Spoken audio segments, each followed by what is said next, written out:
নমস্কার বন্ধুরা, আমি দেখো আবার কি রান্না নিয়ে চলে এসেছি। দেখো, প্রথমেই তো তোমাদেরকে দেখালাম ল্যাম। কিন্তু ল্যাম আমি আজকে রান্না করিনি, রেসিপিটা পাবে না। আগে থেকে বাবা আমি বলে দিলাম। আজকে রান্না করেছি এই যে পেঁয়াজ 5 ফোড়ন, শুকনো লঙ্কা ফোড়ন দিয়ে মুসুরির ডাল, আর করব বিট ভাজা। এই দেখো, বিটটা না খারাপ হয়ে গেছে, দেখেছো কীরকম, মানে ভুলে গেছিলাম বিটের কথা। এখন সেই কাটতে গিয়ে খোসা ছাড়াতে গিয়ে কী যে কষ্ট হচ্ছে, মানে খোসা ছাড়াতে খুব কষ্ট পেয়েছি। দেখো, মোটা মোটা করে খোসা ছাড়াতে হয়েছে, কিন্তু ফেলে দেবো বলো? এটা কিন্তু ভাজা করলে খুব সুন্দর রান্না হবে। দেখো, আর থইয়া তো সবই ভালো খায়, সুতরাং টেনশান নেই। বিট ভাজা, ডাল, আর কালকে রান্না করেছিলাম মাটন, সেই মাটনটা রয়ে গেছে, সেইটাই আজকে আমাদের দুপুরে খাওয়া হবে। আমার ডালটা হয়ে গেছে,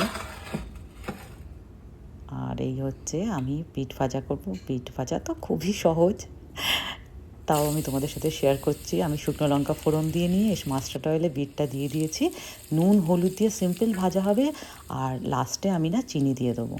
ঠিক আছে, আমাদের আসলেই মিষ্টি মিষ্টি বিট ভাজাটা না রুটি দিয়ে খেতে ভালো লাগে, কিন্তু আমি বিটটা রেখে আলুর মধ্যে ভুলেই গেছি, মানে একটা পাশে ছিল, আর এখন মনে পড়েছে, কিন্তু এখন তো ভাত দিয়েই খেতে হবে, তাই ডাল দিয়ে ভাবলাম ভাজাটা হলে খারাপ হবে না। আর তোমরা সবাই কেমন আছো? যদি ভালো থাকো তাহলে আমাকে জানিও।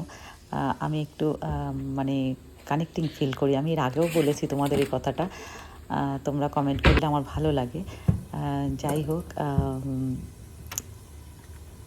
এবার আমার আসল যে কাজগুলো সেইগুলো রান্না করতে করতেই আমি না রান্নাঘরটা পরিষ্কার করে ফেলি। দেখো, নামানোর আগে কিন্তু আমি চিনি দিয়ে দিলাম, আর আমার ভাতটা আর একটু হবে, চিনি দিয়েও কিন্তু অনেকটা নাড়াবো। আর আমার কাছে একটু পেঁয়াজ বেঁচে গিয়েছিলো, জানো তো, পেঁয়াজ ফোড়নের, সেটাও আমি ওর মধ্যে দিয়ে দিয়েছিলাম।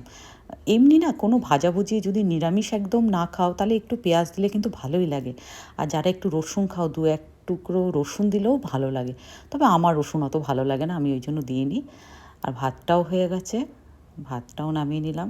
আমি তো তোমাদের বলি এখানে হাঁড়ি নেই, মানে আমি যারা নতুন দেখছে বলি সুইডেনে থাকি, এখানে হাঁড়ি নেই। আর এই দেখো,